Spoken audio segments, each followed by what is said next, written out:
On the receiving end now of your rhetorical flourishes, your way with words. And when I was getting ready for this, I told my husband, the thing I'm the most envious of is how they're always dropping those biblical references. Slide, please. Yes.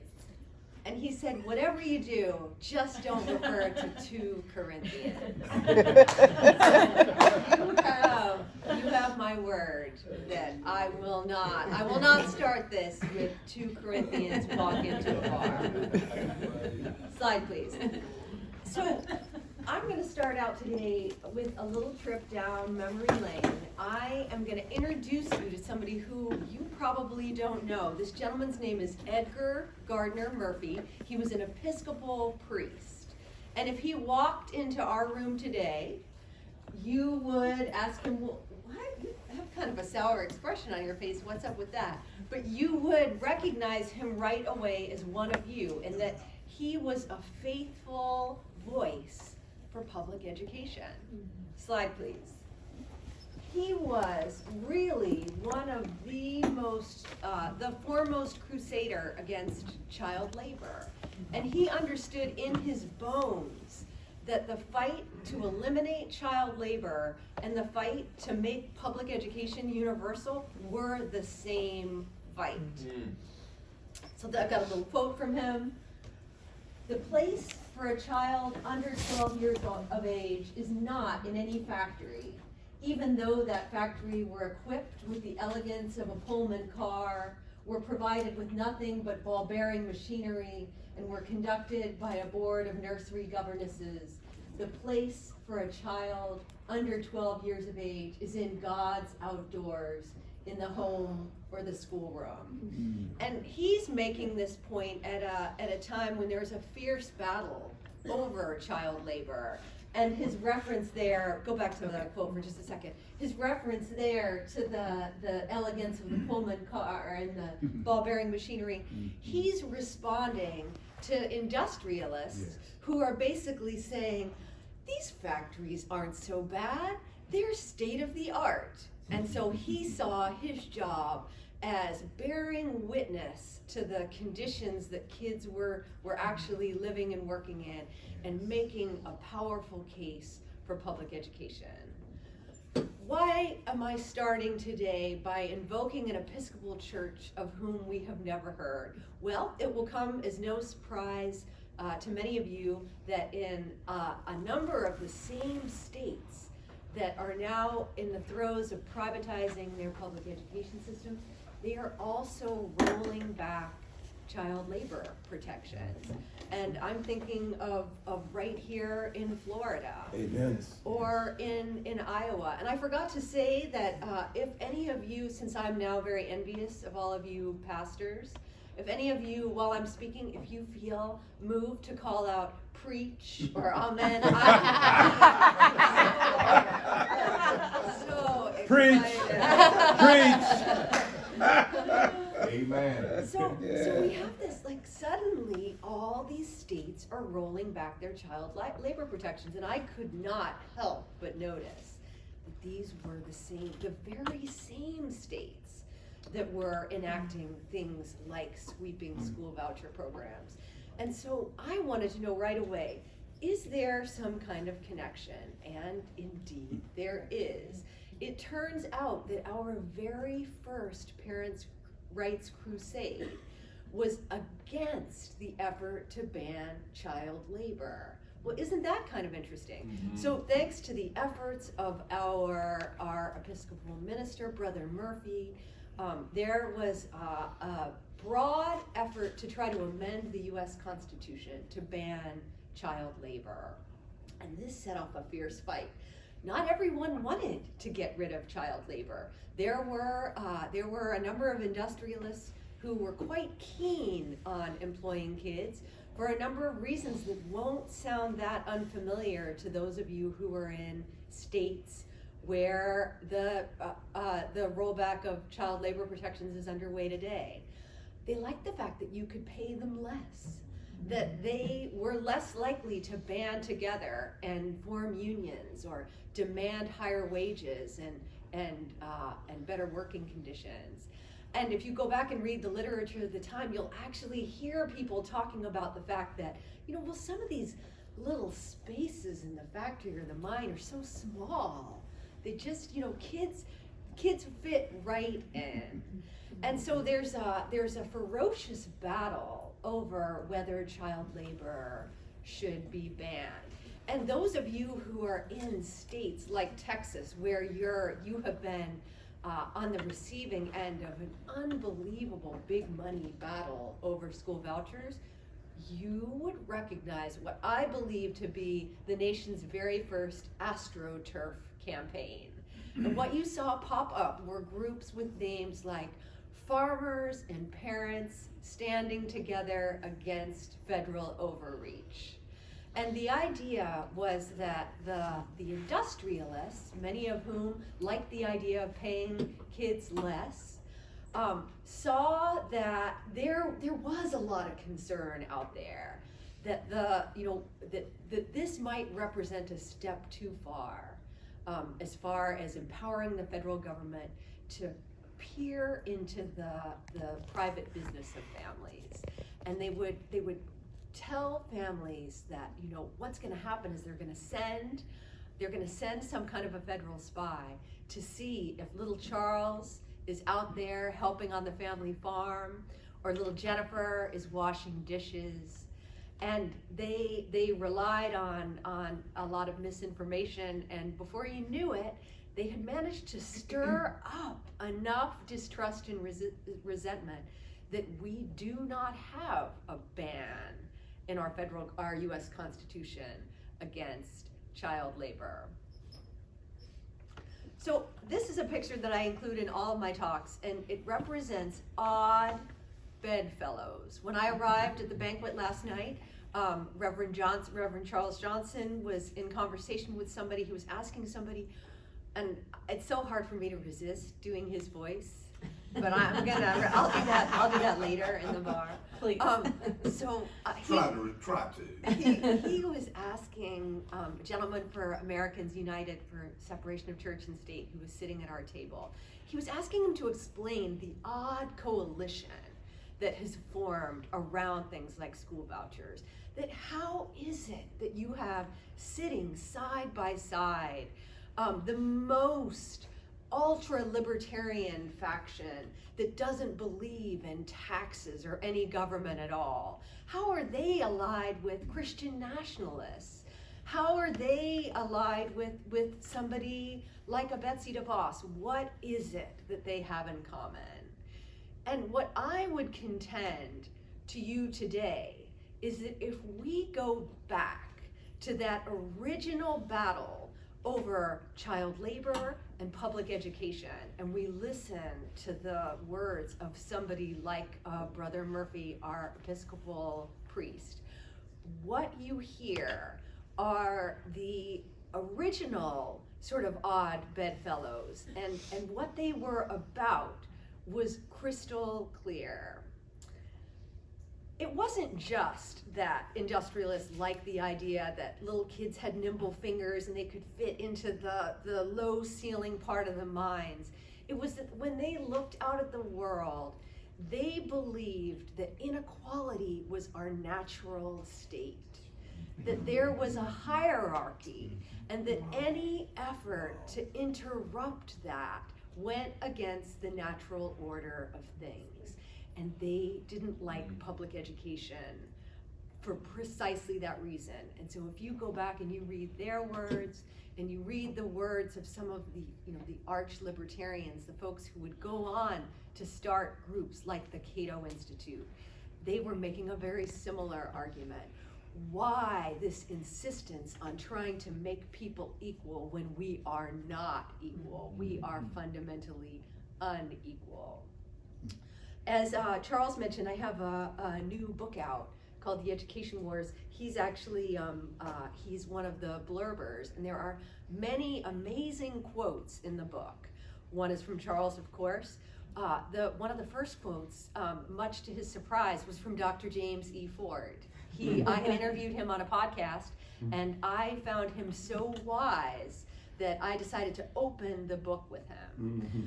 But the quote that I think helps elucidate our present moment really like no other comes from a young English professor in Pennsylvania. And I want to tell you just a little bit about him to set the stage.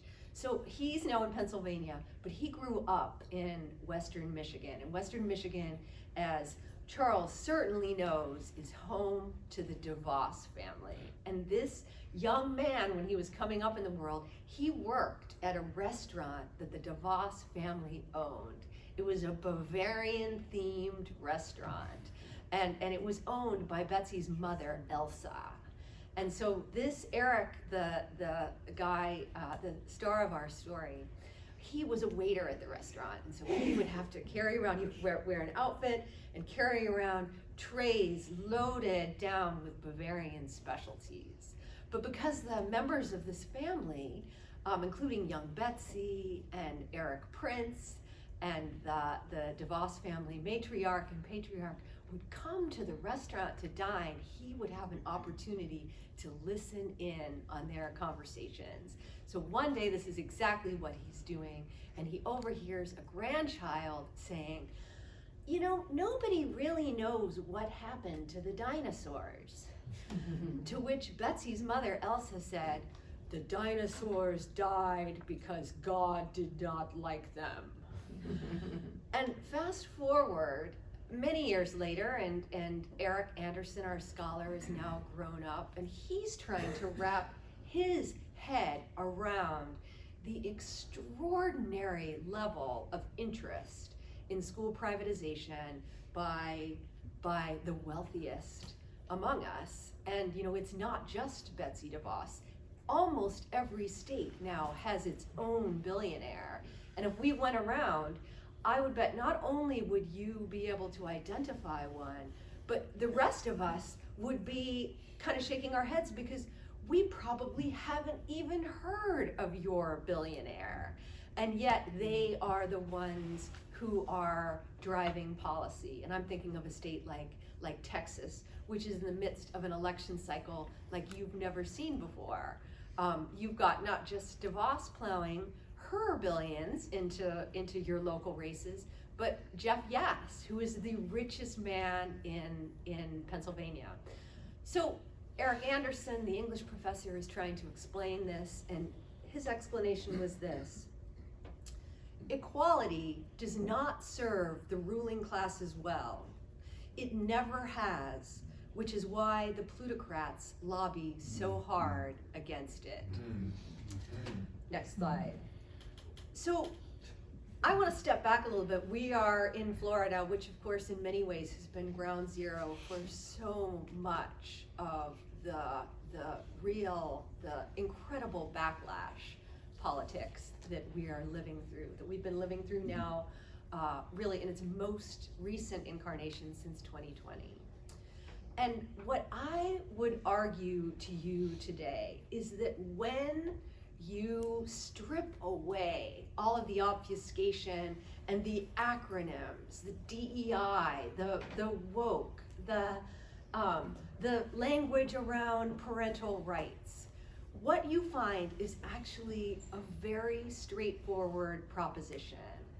And that is that we have gone too far in this country in the interest of trying to realize the goal of equality, and that we need to start rolling that back. And that is exactly what you're seeing in Florida and in all these other states. But it also explains why public education is so incredibly vulnerable right now.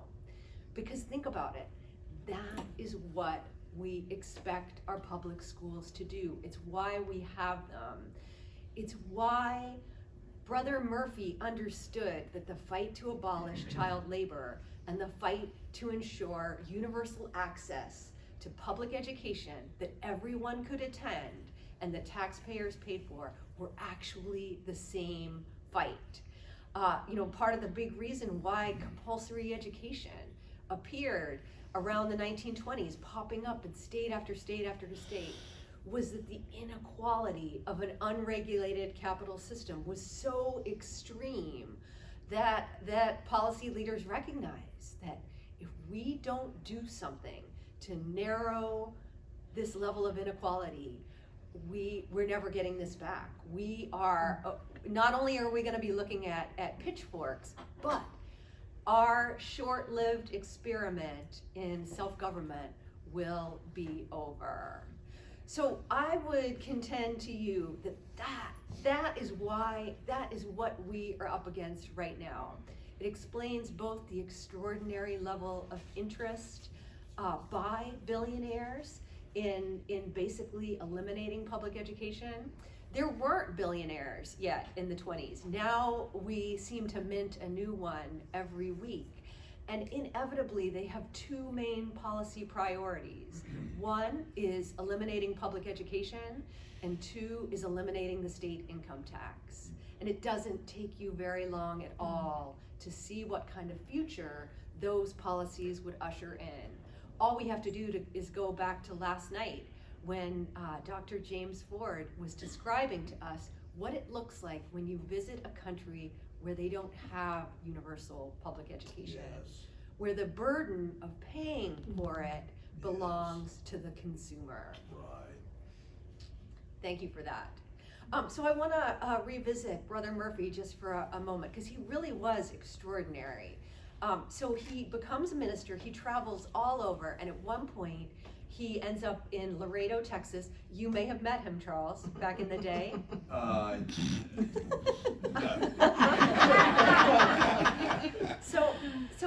And you all would recognize him instantly as being data-driven. He was on a mission to document exactly what child labor looked like in the US. He even had an early camera, so he would go around and he would take pictures just to force people to acknowledge this is what it looks like. And then he kept a scrupulous count of exactly how many kids were employed in factories and mines, because part of the propaganda effort that I was describing was that you would have industrialists and advocates of child labor saying, oh, there really aren't that many kids working. And so he did this in kind of an amazing way. Ultimately, he would end up leaving the church. He grew very frustrated by all the divisions within the various camps, and he felt like he would actually make a more powerful organizer if he wasn't tethered to one denomination. Now, I'm not saying that that's what you all should do, because we're here today because what you're doing from your pulpits and your pews is so important. But ultimately, he realized that the pictures, the data, it wasn't enough. What he needed was to make a prophetic case against child labor. Next slide. We heard language very similar to this last night from Dr. James Ford. He implored us to return to the prophetic tradition. Now, this may sound like an odd thing for somebody like me to be saying. Charles mentioned that I've been teaching in a prison. It's a medium security prison in Massachusetts. I go there every week, and it's a 3-hour seminar on the politics of public education.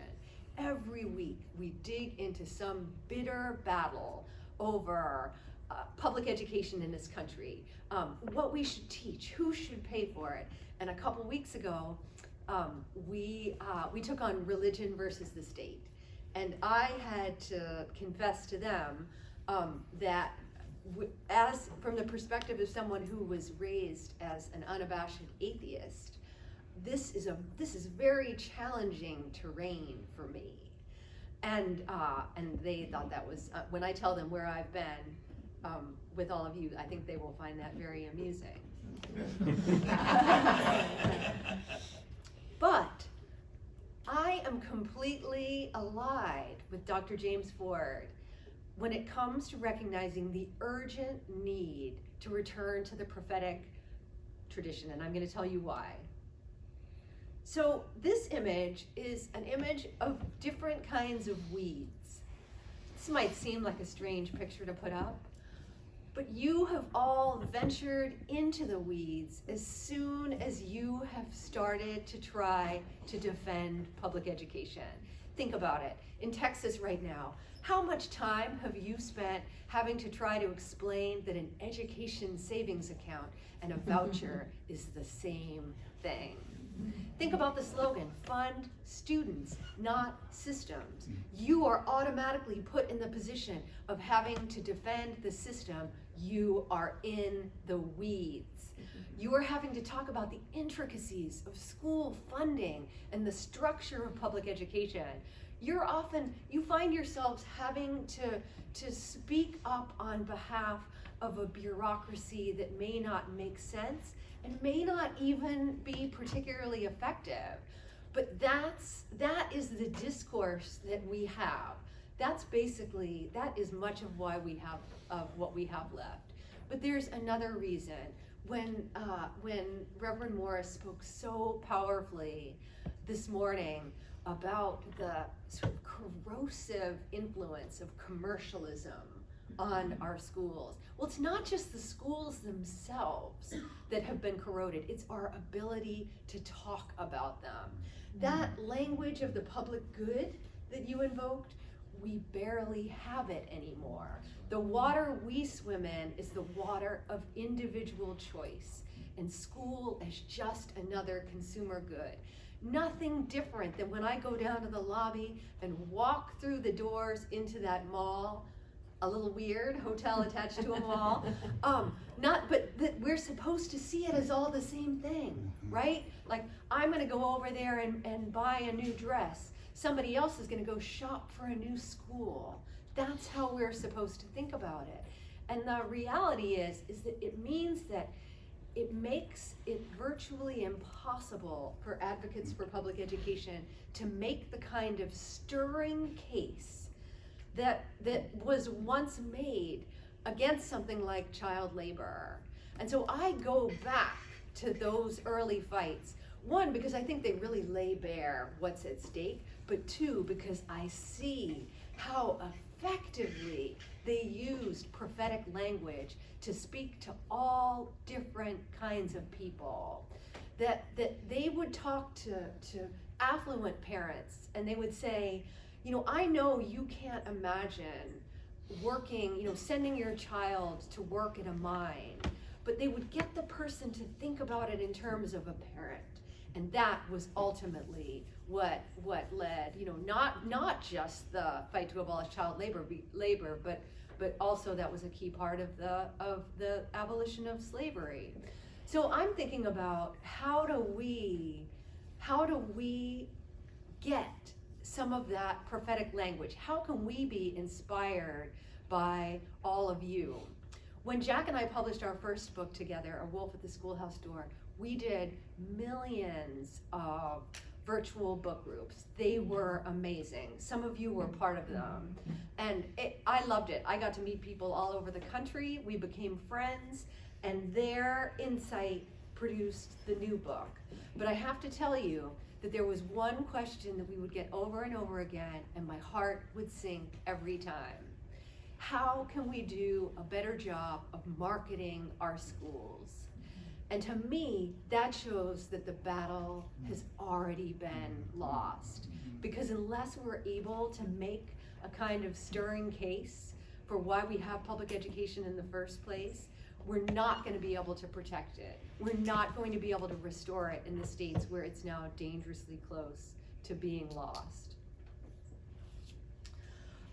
So that is why I come to you today, to just say how completely convinced I am of the importance of your role, that you are able to speak in a language that I think will inspire those of us who lack that stirring terminology to really rise to the occasion. So as you heard earlier, there's a new book. It arrived in a box on this weekend. I brought a couple, and I'm giving to Rachel. One is to Charles. They're available for pre-order. I feel a little bit bad venturing into the world of commercialism, but here I go. So the book will officially be out on July 3rd. And what we did, the subtitle is A Citizen's Guide and Defense Manual. And what we wanted to do was we wanted something that would be really accessible. And so for those of you who are in places like North Carolina and Texas and Florida, when your friends and neighbors and colleagues come to you and they ask, what is going on with the schools? Your response will be, I've got it, it's right here. And what we did, I would write in the mornings and in the afternoons, I would talk to activists like Dr. James Ford, like Stefana, who's here from Florida Freedom to Read. And I would ask them, what kinds of questions are you getting from the people in your lives? And there's a former teacher in Missouri who some of you may know. She goes by the hashtag Dirt Road Democrat. Her name is Jessica Piper. She was one of the people who I really relied on, and she told me, people in my small town in northwestern Missouri are coming to me and they're telling me that their representatives are telling them that the separation of church and state is a myth, and that the founding fathers meant for parents to lead their children in prayer in the schoolhouse. And can you help us respond to that? And I was like, oh, okay. So really, that's all we did. We went chapter by chapter through all of the issues that are rankling and roiling us right now. What does religious freedom have to do with all of this? What's the Parents' Rights Crusade really about? What's wrong with funding students, not systems? And then we learned from the places on the ground where people are having incredible fortune, allying their communities, building vibrant coalitions that include faith leaders and members of congregation, and pushing back against extremism. And we tried to present all of that in a format that really anyone could read. And so first of all, I thank all of you who participated in helping make it a real book, but I also hope that it will be useful to you in your work.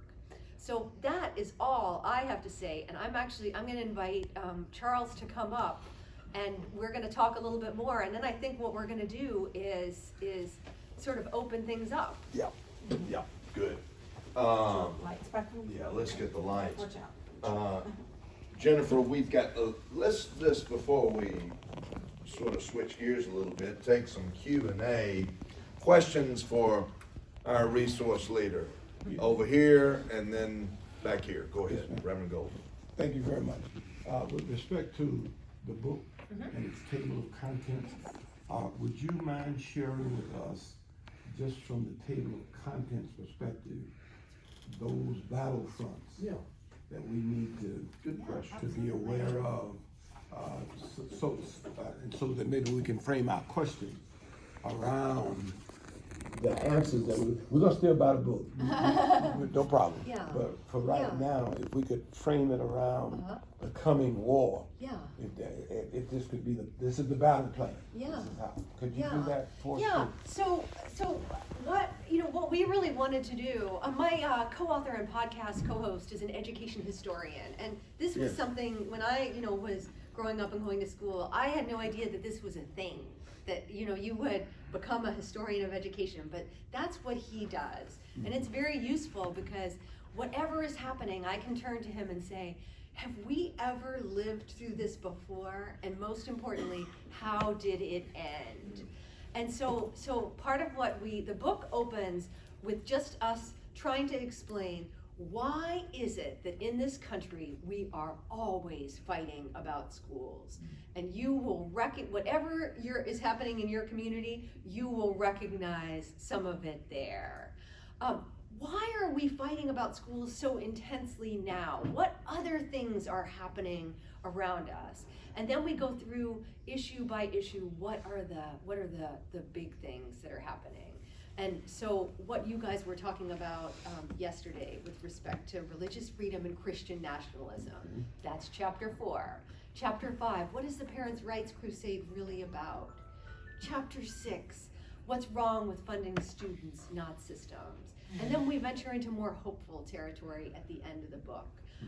Lessons from places where folks have effectively pushed back, tapping into the fact that these extreme education positions are also deeply unpopular. And so they represent phenomenal organizing opportunities. But democracy is not a spectator sport, and that is the final chapter of the book. Here, I'll hand it to you so you can see.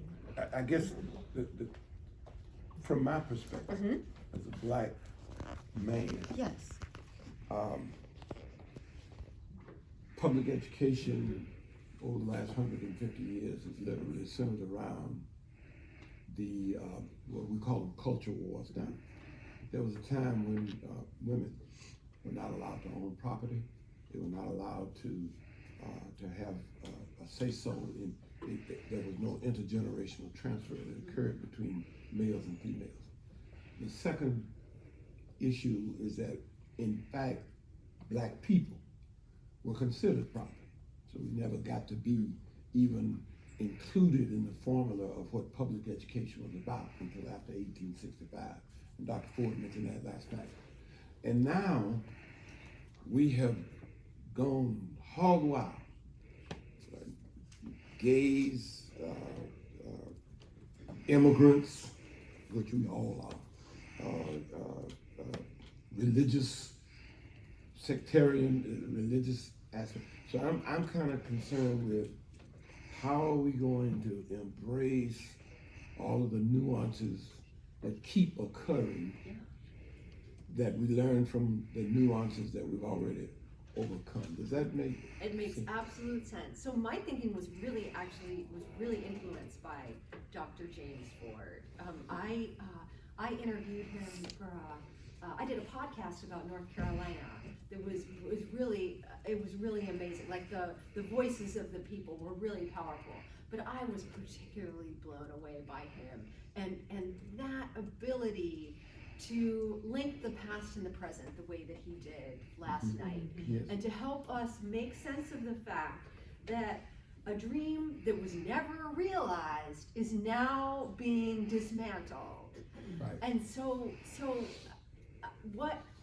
not only did he really help me with the larger context, but then as a result of that, I could look at a place like North Carolina where I think some of the most exciting organizing is happening. Traditionally, when you encounter a group with a name like Save Our Schools, it's almost always middle class and affluent white parents for whom the schools have historically worked really well. And so what you're starting to see in North Carolina is that coalitions are forming between those traditional folks and groups for whom the schools have never delivered. Folks in rural North Carolina, folks in eastern North Carolina.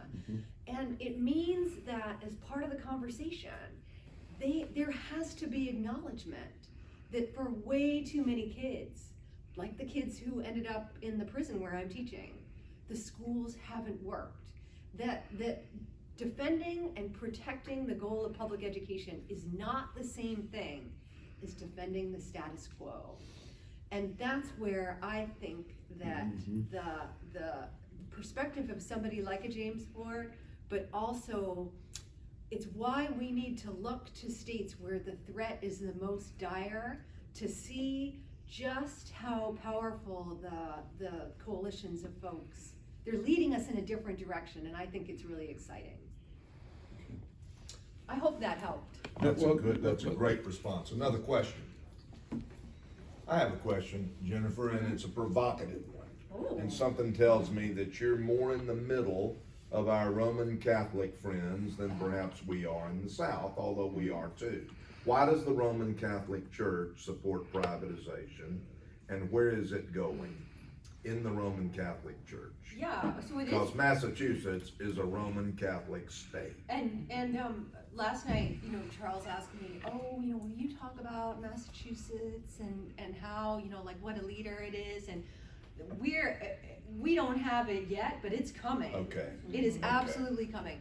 And so you probably know the answer. A lot of this is financial, that the church finances need to be shored up. Those schools, if you look at the what's happened to Catholic schools.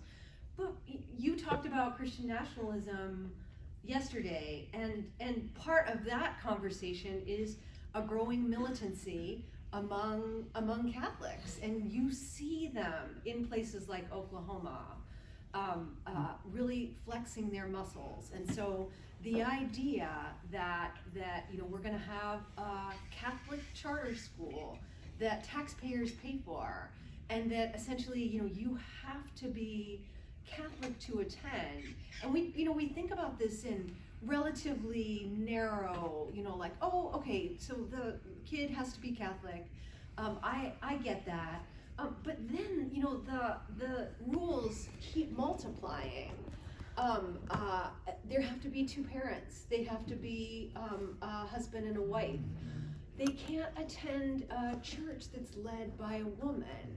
And so you're starting to see, like, wow, all of a sudden we are weeding out a lot of kids. And then another piece of it that really concerns me, because I come to this work as a labor advocate. I'm married to somebody who was a union organizer for many years. His father converted to Catholicism because he wanted to be part of the Dorothy Day Catholic worker tradition. And so when I look at the game plan for this virtual Catholic church in Oklahoma, and that they plan on classifying every single person who works there as a minister, whether they're running the school, teaching in the school, working in the gym, working in the cafeteria, whether they're a custodian pushing a mop down the hall, you are a minister, and so labor law no longer applies to you. And so when I look at it, I see that we have a very influential and increasingly radical Catholic element with a lot of, they have a lot of power. And what's interesting to me is that they'll speak quite candidly about the fact that taking back the schools is the way they're going to take back the churches. That it is a source of frustration, shame, heartbreak, and demoralization that the pews are empty, and that they blame it on the fact that they'll refer to that time when the Supreme Court booted God out of the schools, and that if we could just get if we could get to the kids younger, bring the chaplains into the school, sign them up for the Catholic charter school, get them into a classical charter school that isn't technically religious but really kind of is. That's how you're going to convert them into believers. But I'm always struck by something that Reverend Shepard has taught me. All of these are distractions, because the reality of what is required for the quality public education for the common good is the same standard. I don't care whether you go to a private school, Catholic school, Episcopal school, Satan school that they now want to bring into. I don't care what your name is on the building, as long as I can be assured that when I go inside that building, the same curriculum that I have in this building is the same curriculum, and that's what the real problem is. It's the funding that exists that they get to escape by going into a Catholic school or by going into a Jewish school or whatever it is. They are trying to escape the cost of equitable quality education for everybody. So what I would like to hear is, as faith leaders, because I have said this thing not only protects the church from the state, but now we're beginning to see round two. We got to protect the state from the church. And that I want to believe these are the people who are in this room. Because I don't need the principal of the school telling me how to go to heaven. And that principal does not need me to tell him or her how to teach math or English or history. That's why we send you to the schools of education. So the real problem here is how do we establish that standard in the 21st century? And I heard Dr. Ford last time. What is the standard today for what is in the common good, as opposed to what was in the common good when the founding fathers created the Constitution? When the founding fathers created the Constitution, neither you nor I could vote or participate. So where are we today? Does that make sense? The funny thing is that, so when I go to teach my class at MCI Shirley, and I'm all excited every week because we're gonna delve into another bitter political battle, and the students inevitably respond with a statement just along the lines with that. Oh my God. This is all a distraction. So my God, what I'm talking about you here in prison. No, but my students are brilliant. Oh, okay, I'll take that. They are brilliant. They are brilliant. That's probably why they're in jail. You are absolutely right. And one of the things that Dr. Ford said last night that I thought was so interesting was that the standard has bto whittled down to workforce preparation. Mm-hmm. And so part of why we're here today is to answer precisely that question. What is the standard? Right? That what we've been left with isn't enough, and it's actually it's imperiled our ability to defend public education because it's been reduced to nothing but workforce prep. That has made it something that, the benefits acquire only to an individual. But you want to talk about the public good as it exists today. Mm-hmm. And in order to get to that, we have to put our heads together and think much more expansively about what we want schools to do and what we want kids to be able to achieve. So I don't have the answer to your question, but I would say that it is the question. Jennifer, the Reverend Golden's question begs another question about assessment. Uh-huh. Assessment? Yeah. Now, our side tends to not like assessment. Uh-huh. But in order to have educational standards that train children Uh-huh. to be Americans and capitalists, just to narrow it down, we have to have some kind of assessment.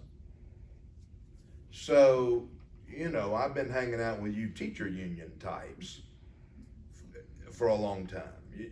All those people hate assessment. Uh-huh. They want the classroom to be turned over to them, and I tend to echo, I hear that sermon, like any good preacher, and I go and give that sermon. But Reverend Golden's question makes me think, okay, wait just a minute. Right. There is some standard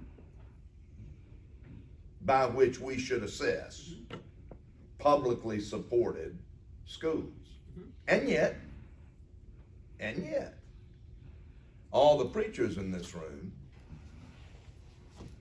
are thinking, hold on, I don't want the government barging into my church school. That's right, you don't. Therefore, don't take the government money. Bingo. Do a voucher. Address yourself to all that.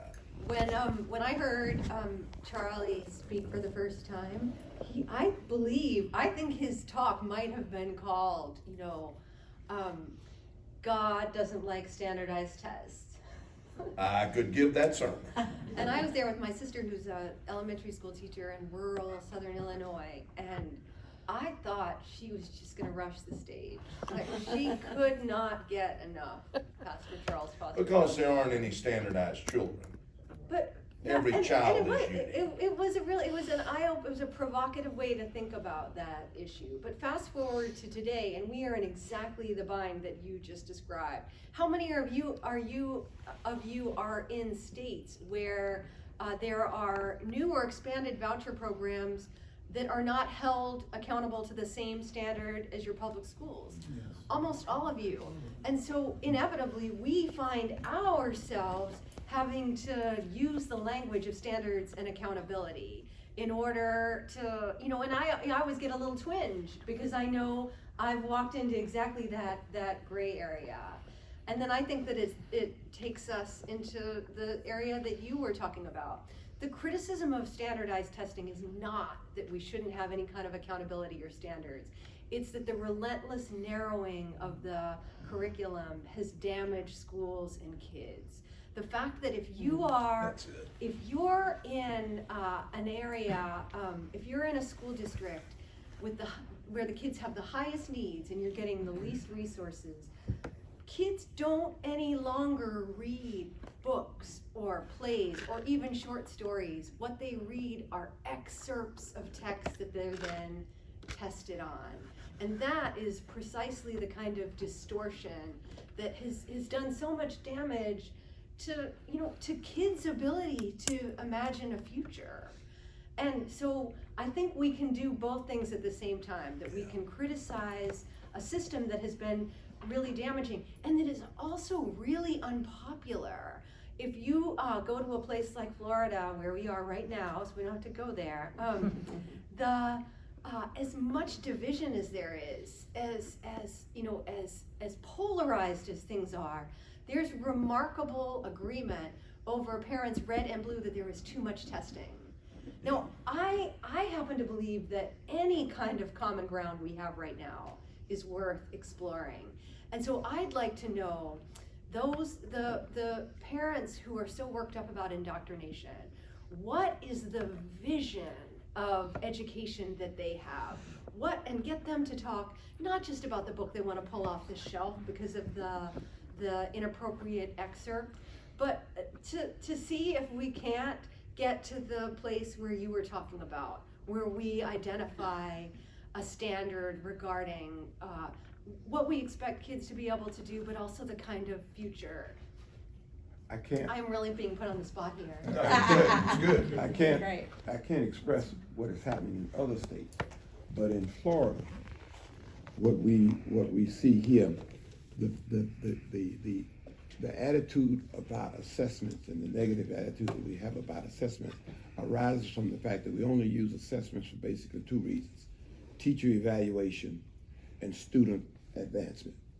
And we base our student advancement on the way we test them during the year, and we also base the quality of our teaching on the results that come from the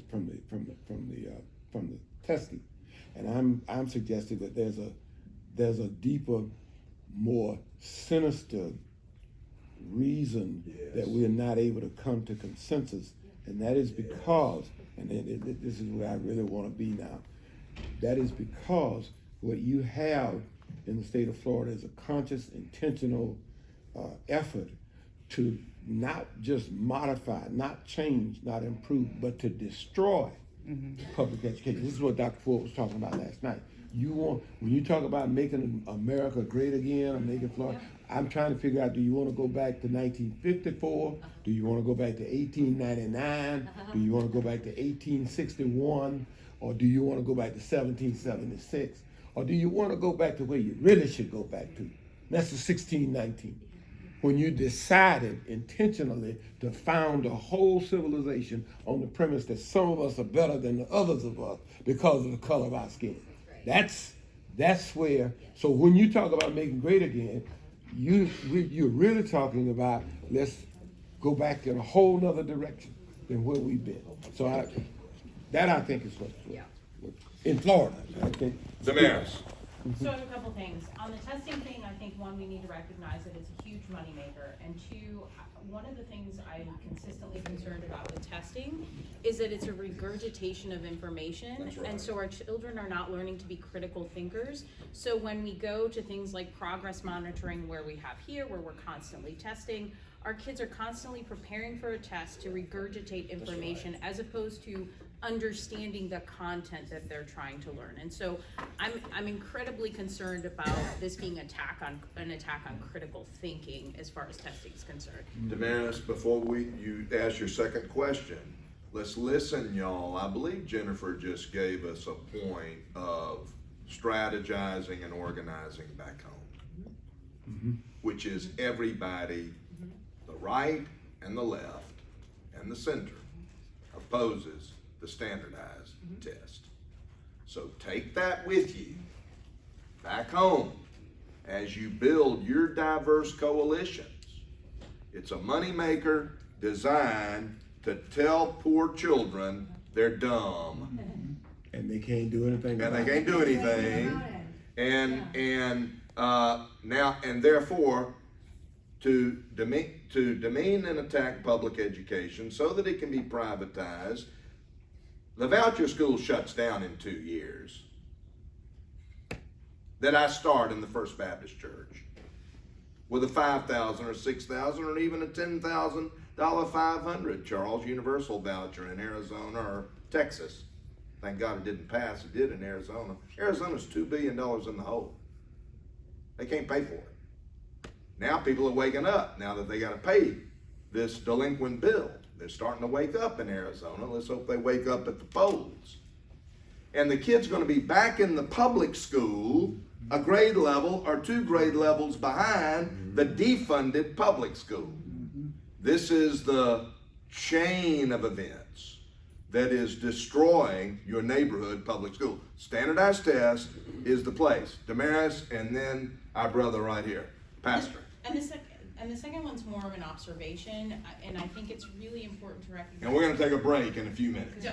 So as working in the church, one of the things that I noticed was the biggest struggle was how you help people understand that church isn't another consumer good as well. And I think this is a really important point for us to recognize that public education is one of the last public goods. And so it just makes sense that the church would come alongside public education because it benefits us both, right? And so, like when you think about, and I just think there's such an opportunity there to build upon that as opposed to think, oh, we've got to save our own little thing, right? Amen. Pastor. Thank you for allowing me a moment to. Yes, sir. Thank you. I feel like I'm coming down from a parachute, and my arms, my hands are on the risers, and I'm not sure if you pull left or pull right because I'm looking at the landscape, and I don't know what's what.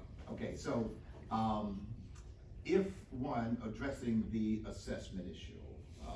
What I've just heard, and correct me if I'm wrong, is that there is an opposition, consensus-wise, I guess, of standardized tests. If that is the case, then what is the alternative? Now, the reason why I bring that up is because if no one knows that 5 times 5 is 25, and we have to make sure that everybody knows that, then somebody might come up with their own numbers, their own standards, their own way of believing, organic versus GMO. So I guess what I'm asking is, what is the alternative? If we say no standardized test, in my mind's eye, that tells me that it's a free-for-all.